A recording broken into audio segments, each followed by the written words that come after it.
androso amin'ny fahalimiaravantsika amin'ny anaran'i Jesosy Kristy tompo amin'izao sabotsy voalohany zany iaonantsika eto amin'ny sahan'ny mpiandry tsapana fifoazana ny tenin'Andriamanitra zay irahantsika mijery moa zany dia teny hoe tsara fandinihan-teny hoentintsika mandinika ny lasa sy mibanjina ny hoavy ary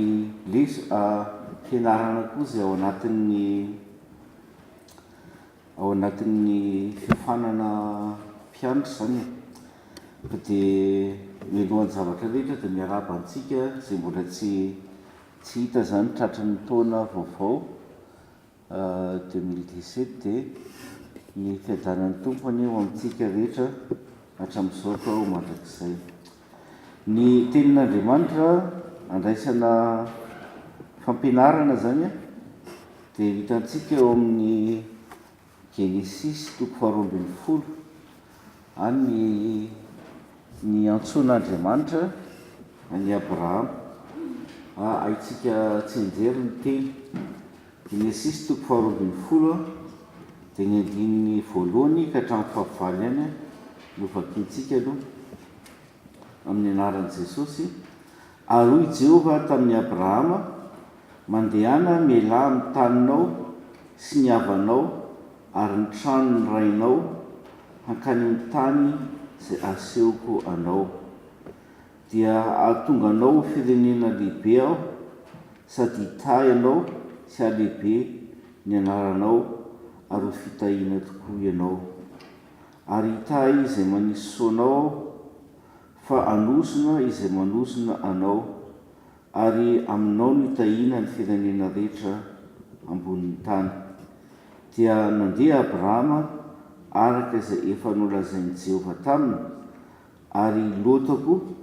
mba niaraka taminy, ary efa 570 taona Abrahama raha niala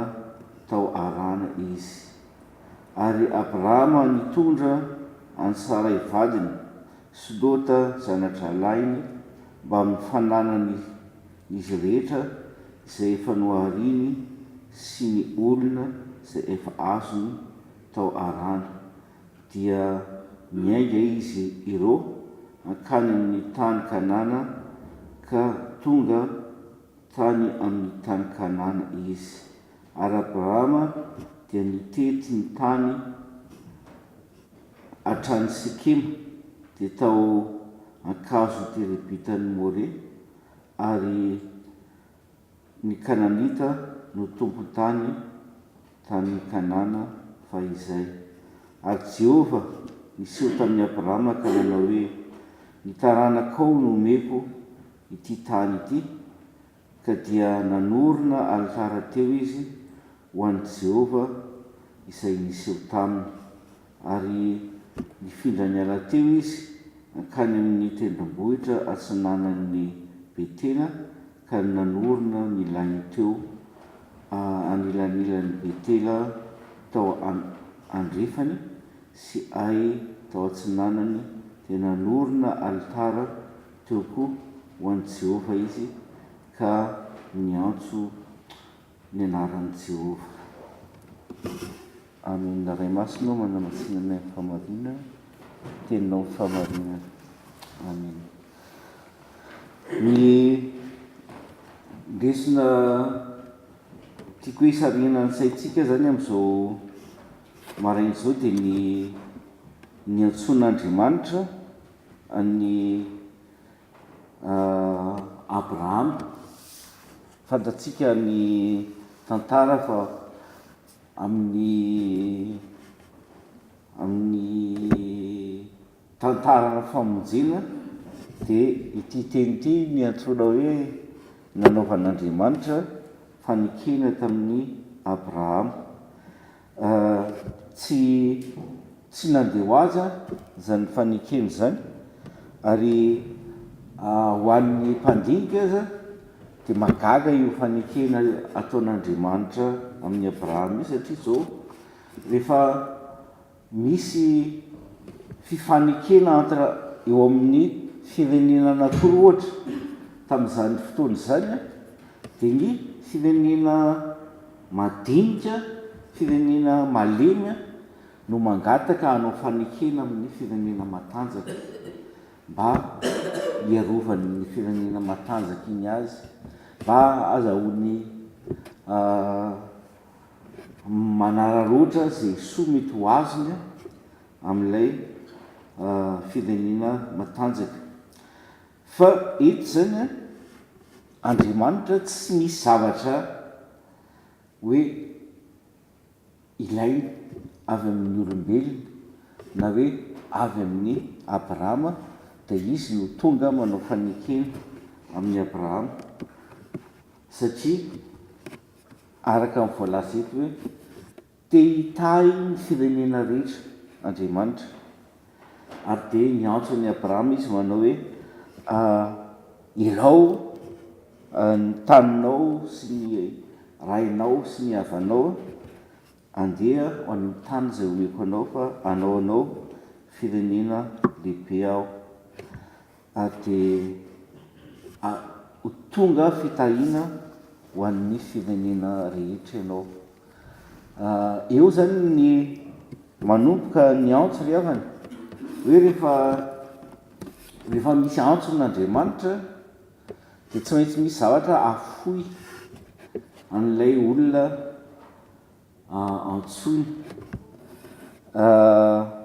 miala tamin'ny fianakaviana rehetra i Abrahama miala amin'ny tranony rainy izy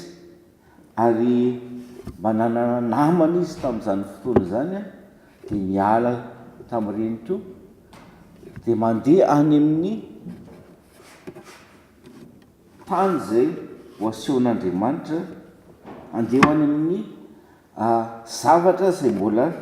tsy fantatra na anahoana raha tenenina amin'ny fomba fisainana amin'izao fotoana izao dia le zavatra nisy ny sécurité any Abrahama satria le tontolo ny ainany tamin'izay fotoana izay no atao hoe azahoany antoka ny amin'ny ny hoaviny ny tontolo zay nahitany vokatra nahitany fiadanana dia asain'Andriamanitra ialana fa andeha anorina ny fanantenany sy ny hoaviny amin'izay ataon'Andriamanitra na atoron'Andriamanitra zany hoe raha atao fiteny tsotra zany dia reo zavatra sarobidy rehetra teo amin'ny fiainan'ny Abrahama dia nasain'Andriamanitra afoy zay zavatra rehetra hoe nametrahany Abrahama ny fanantenany dia nasain'Andriamanitra afoy fa nandeha any amin'ny fanantenana hafa Abrahama ary ho an'ny olona mijery sy mandinika dia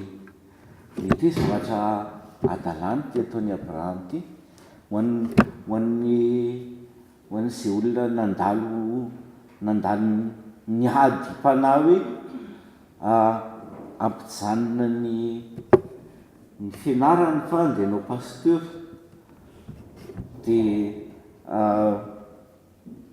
tany hoe mora ny tantaran'izany fa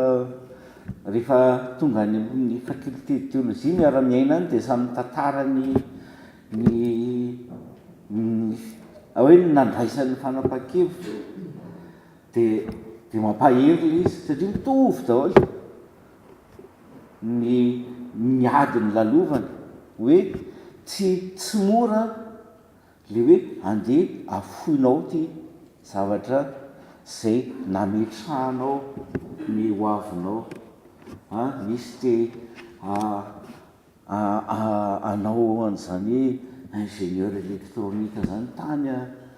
amin'ny toerana misy azy, misy ny tea anao dokotera, misy efa nanana antonasa lehibe kanefany antson'Andriamanitra le olona hoe afoy zao fandao anao an'izay anirahako anao. De io lazain'ny Hébreu ny fanapaha-kevitra Abrahama hoe andeha tokoa anao, andeha amin'izany lalana iantson'Andriamanitra zany. Hébreu 1:12, 9 sy 10, 9 ka hatramin'ny 10 zany de mangataka olona ray amaky an'le finoana no nanekiny Abrahama rehefa nantsona hiaingaka any amin'izay tany ho azony lova ka dia niainga izy nefa tsy fantany izay alehany. Finoana no nivaniana ny tany amin'ny tany nolazain'ny teny fikasana toy ny an'ny tanin'olona mitoetra anday mba amin'ny Isaka sy Jakoba mpiara-mandova izany teny fikasana izany aminy. Fa nanantena azo ny tanàna misy fanondrenana izy, Andriamanitra no tompo-marika sy mpanao izany. Ny ingany Abrahama teo de finoana ary andeha amin'ny fanantenana hafa indray fa le zavatra nametrahany ny fony taloha de efa tsy izy intsony, Andriamanitra no manome azy lalana hafa. Ary ny teny fikasana zany amin'ny 17, 2:12, de hoe aminao mitahina ny firenena rehetra ambonin'ny tany, amin'ny taranakao mitahina ny firenena rehetra ambonin'ny tany. Ary noho zany de mila mananjanaka zany i Abrahama. Zay ny fampanantenana na hoe ny tanjon'ny fampanantenana zay ataon'Andriamanitra ho an'ny Abrahama, anana zanaka izy ary amin'io zanany io no tahina ny firenena rehetra.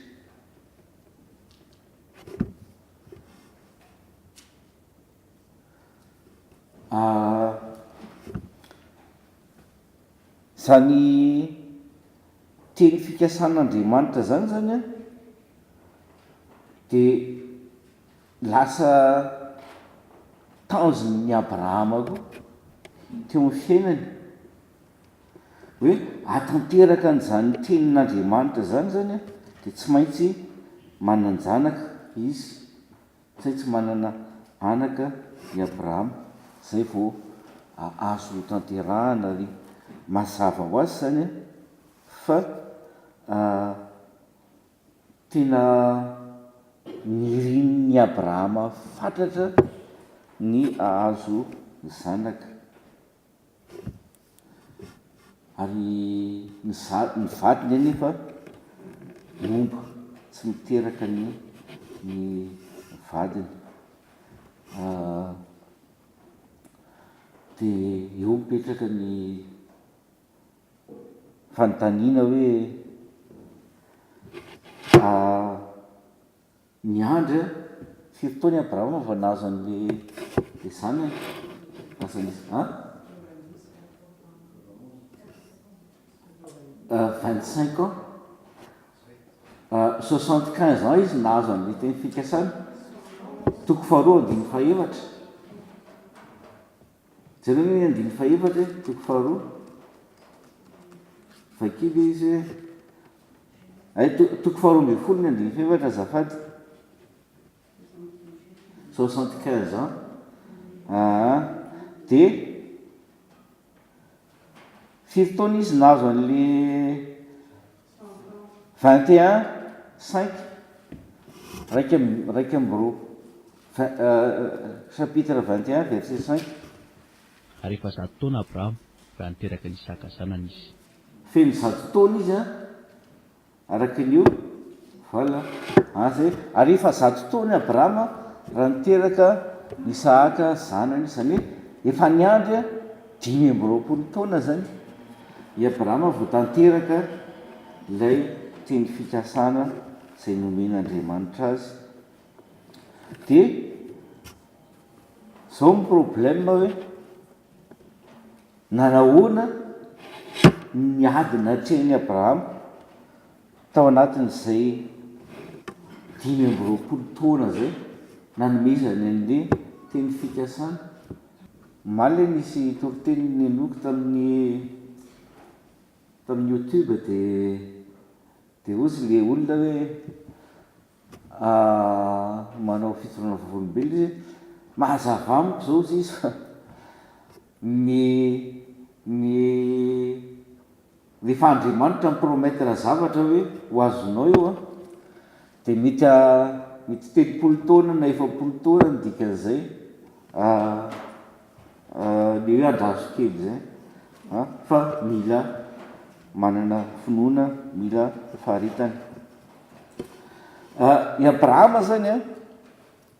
tao anatin'io 5 taona io dia nisy ady sy tebiteby teo amin'ny fiainana tena hoe rovina izy ny azo zaza tena zavatra nindrasany mafy mihitsy ary arakaraky ny naelan'lay fahatongavan'lay teny fikasana nohatran'ny nampiozongozona ny finoan'ny izy mivady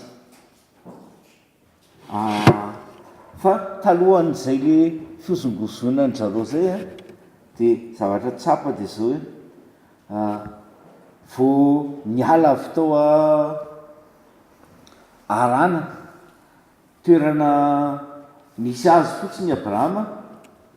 dia efa nanomboka ny preuve hoe ho any Egypta zareo dia tsara tarehibe sara dia natahotra abrahama hoe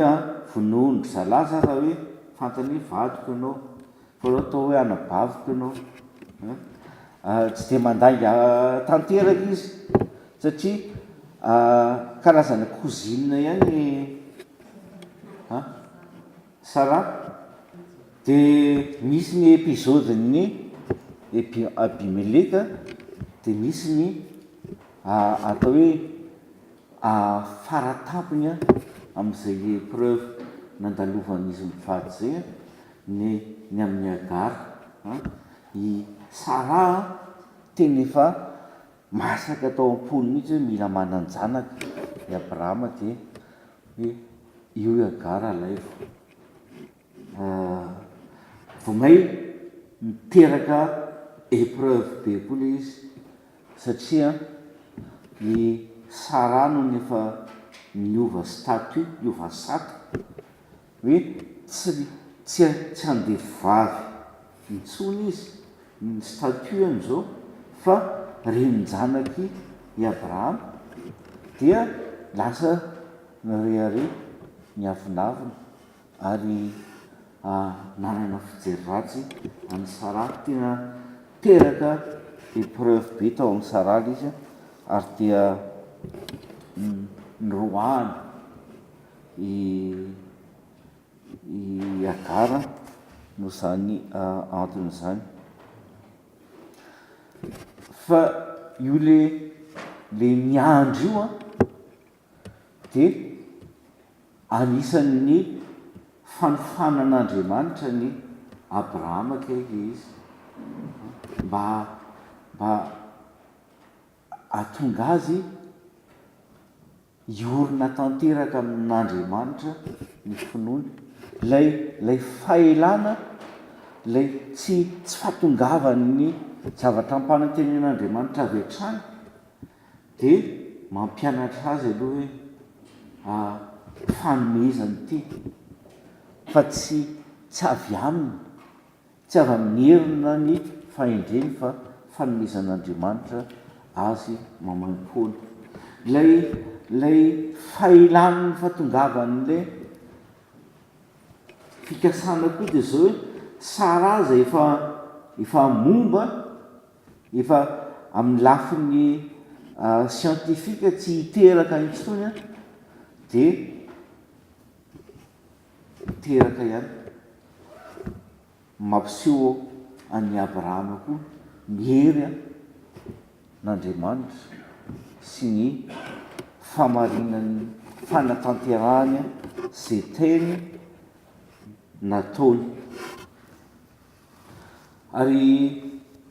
misy boky anankiray zay manao hoe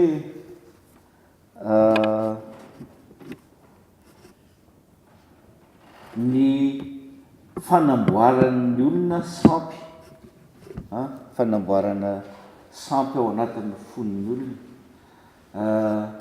Ny fampidirana ataony de zao hoe ny tamin'ny andro taloha de ny sampy de hita mazava hoe io ny statut ataony tsy mahafantatra an' Jesosy zay ametrahany ny finoany sy ny fanantenany. Ny sampy de ankatoaviny ny olona ary andanian'ny olona ny fotoanany. Fa ny fanamboarana sampy ozy izy amin'izao fotoana zao de zay zavatra irina fatratra irin'le olona fatratra zay endrasany mba ho tanteraka eo amin'ny fiainany de lasa any ny fony sy ny fanahiny. Ary ohatran'izany ohatrany hoe mila zaza mila zanaka de miandry an'izay mivavaka mitady an'izay mba azo zaza izay. Ary rehefa tonga lay zaza de zao hoe lasa sampy tanteraky iny zaza iny, tena lasa any daholo ny fon'lay reny. Ary le reny na le ray zany ary lasa manompo an'inylay zaza iny ndray izy. Misy namanay mopera taloha de rehefa niala mopera izy tsy hoe niala mopera no nanambadiny fa efa nahita zavatra tsy miady tao amin'ny namopera izy de nijanona ary lasa tsy nintsony izy nandritry ny fotoana mahatratra de fanina tamina mpanompon'Andriamanitra de lasa nanaiky an' Jesosy ho tompo sy mpamonjy azy de nanao teolojia indray. Rehefa navitany teolojia protestante izy ka hoe andeha hanao fianarana ambonimbony kokoa de tao vo hita hoe aile diplôma efa azony taloka efa ahafahany nanao an'le fianarana. Fa ataon'Andriamanitra nandalo tam'le namerina teolojia indray izy fa zao le rangahy io nanambady izy de niteraka tena zany ny tena tsisy mahazo miditra amin'ny efitrano misy an'le zaza, tena lasa tena any amin'iny zaza iny ny fony lasa ohatrany hoe niadore an'le zanany lahy izy. Ary zany fanontaniana mipetraka zany amin'ny Abrahama, kasika ny Abrahama, ary ho antsika zay antson'Andriamanitra anompo azy hoe ireo atao hoe fandavantenan'ny Abrahama ireo lay fiafiny isan-karazany nataony de no Andriamanitra ve sa no lay zaza hoe miandry an'io zaza io izy.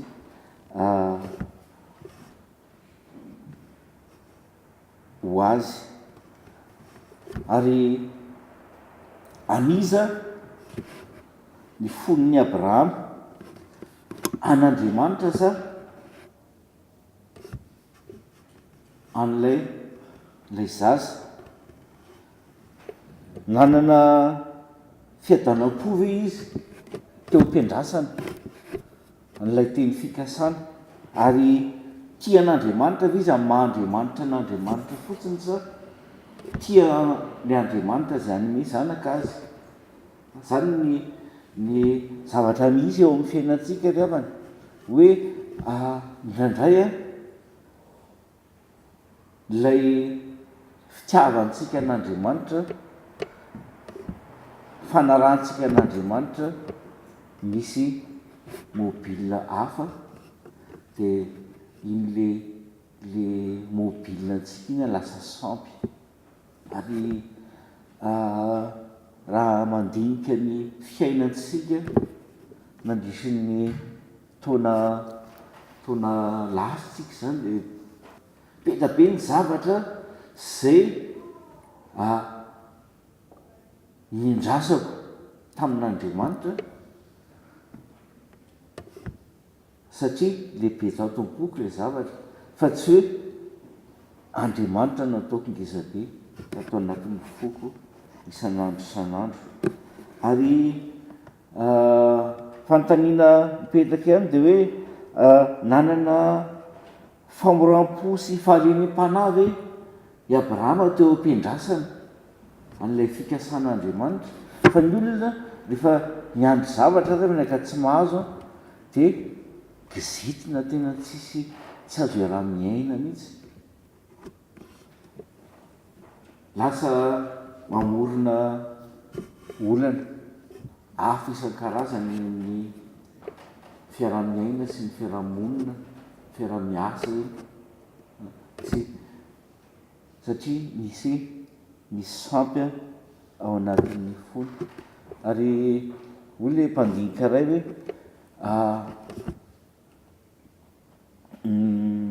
tantarana fiainana olona vehivavy anankiray izy zay nandry zanaka mafy dia mafy mihitsy ary rehefa nahazo zaza anankiroa izy dia tena etofely le zaza, tsisy maizy azy tsony fa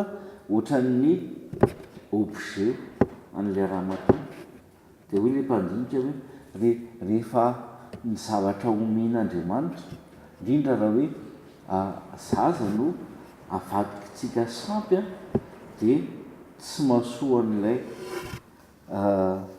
le olona zany, tsy mahasoa an'ilay zaza fa lasa simana ny fiainan'ilay zaza. Ary zany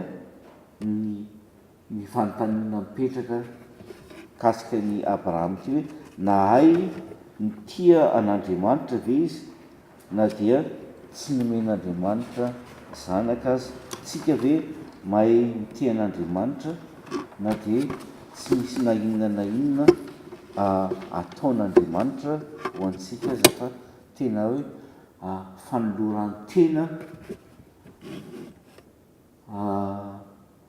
madio, tsy misy condition satria ny olona manaraka ny tompo dia tsy izy ny mametraka ny fepetra hoe za dia anaraka anao raha izao. Teny efa hitantsika voaingany zany hoe natsony Jesosy ilay olona hoe andeha anaraka dia ho anaraka anao fa zao tsy misy condition fa antson'Andriamanitra mankatoa azy dia mankatoa ary tsy mandeha ho azy satria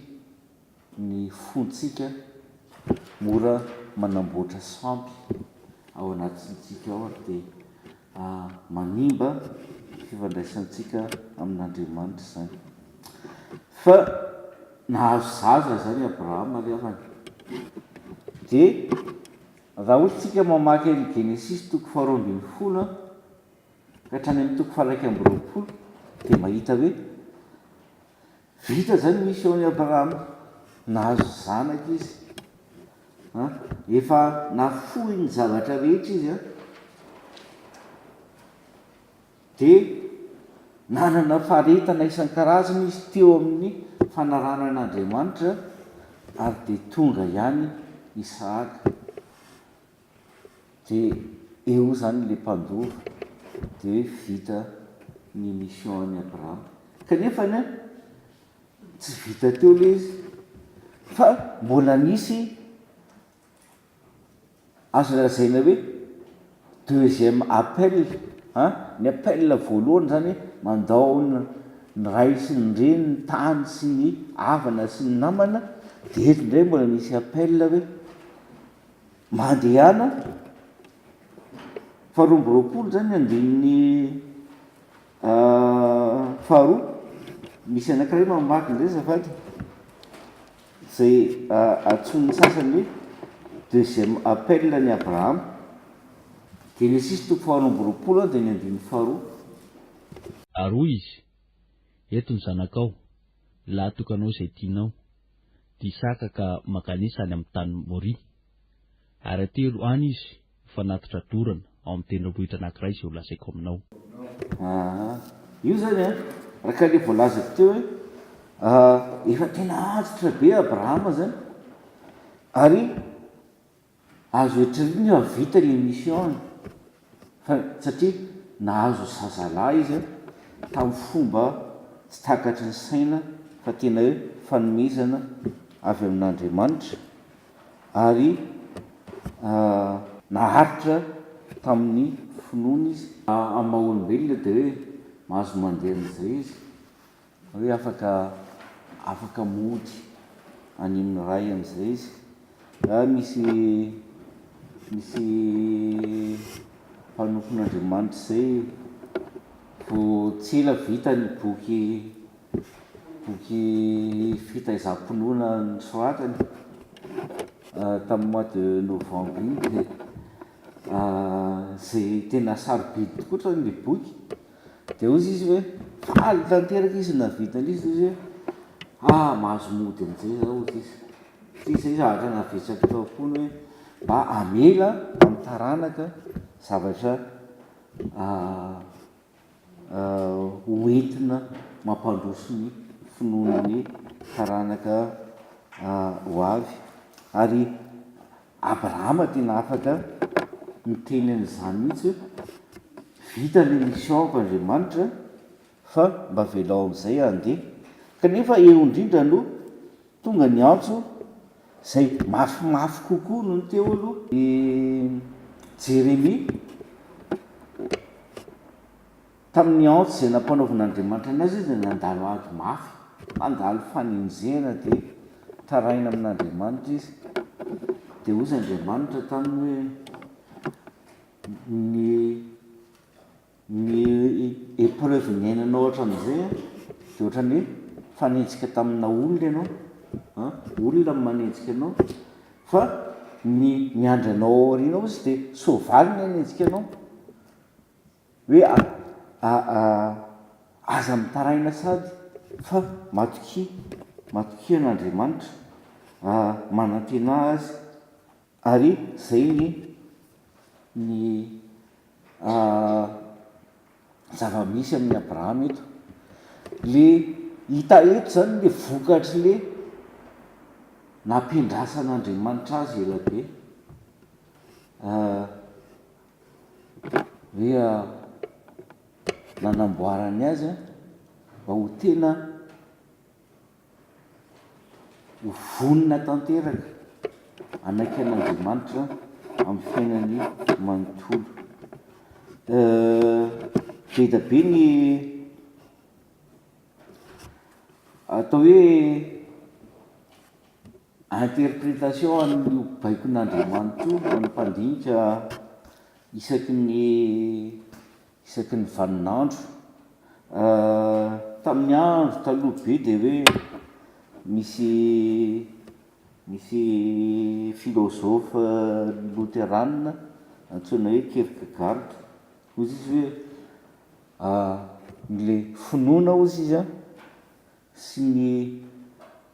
ny fatokinan'andriamanitra dia tsy mametraka fanontaniana fa rehefa andriamanitra manao hoe oke ataovy io dia atao tsy mila question zany.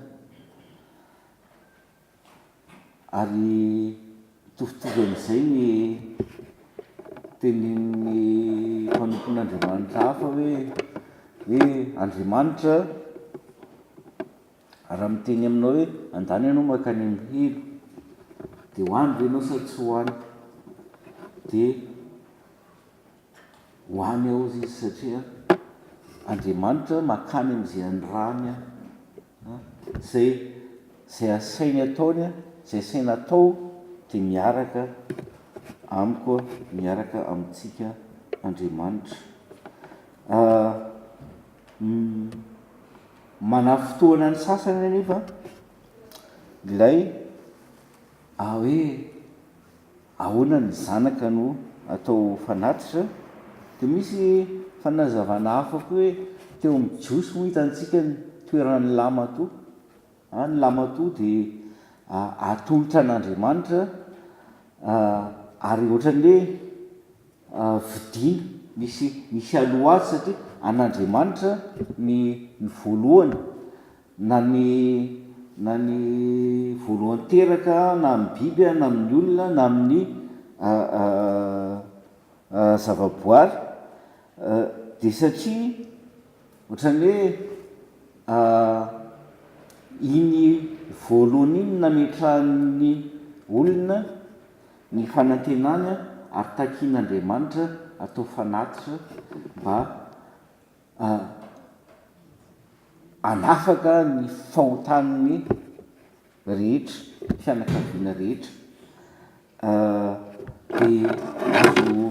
azo oharina amin'ny sakrifisin'i Jesosy izy zany tandindon'ny sakrifisin'i Jesosy. Fa ny tena zava-dehibe eto dia zao hoe i Abrahama tsy nametraka fanontaniana izy, fa nyfanontaniana mipetraka dia zao hoe avy aiza nazahoan'i Abrahama hery hoe avy eo amin'ny toerana misy azy dia hiakatra eny an-tendrombohitra. Ozy ny mpandinika hoe isaky ny mpahataony dia azo antoka, azo heverina fa tena misy ady lehibe zay natrehan'ny Abrahama ary ny finoana tao anatiny dia Andriamanitra marina sy be fitiavana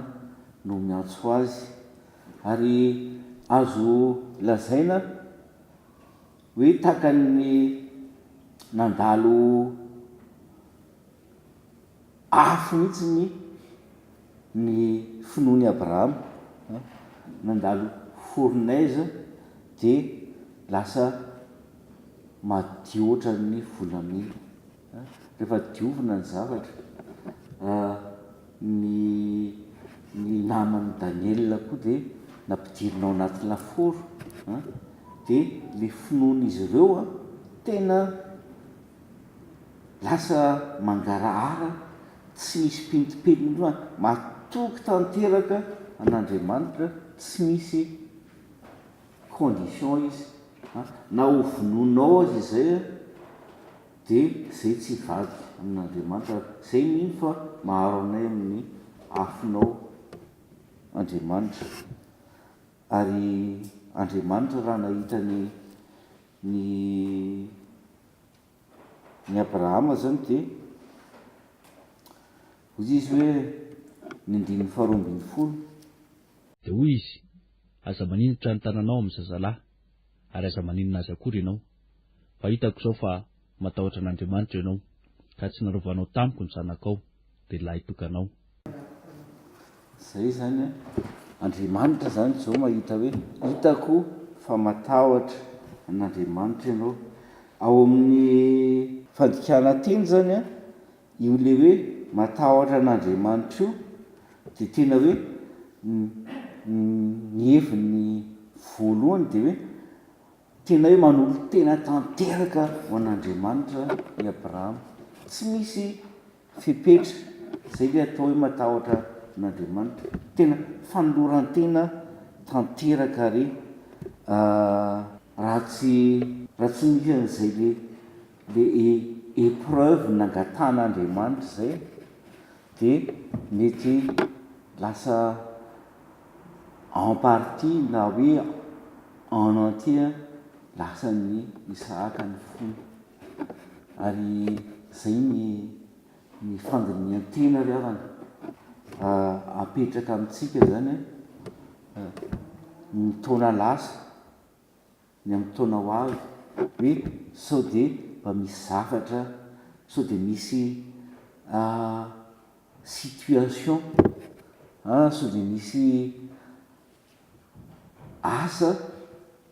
zay mahatonga ny finoantsika tsy tena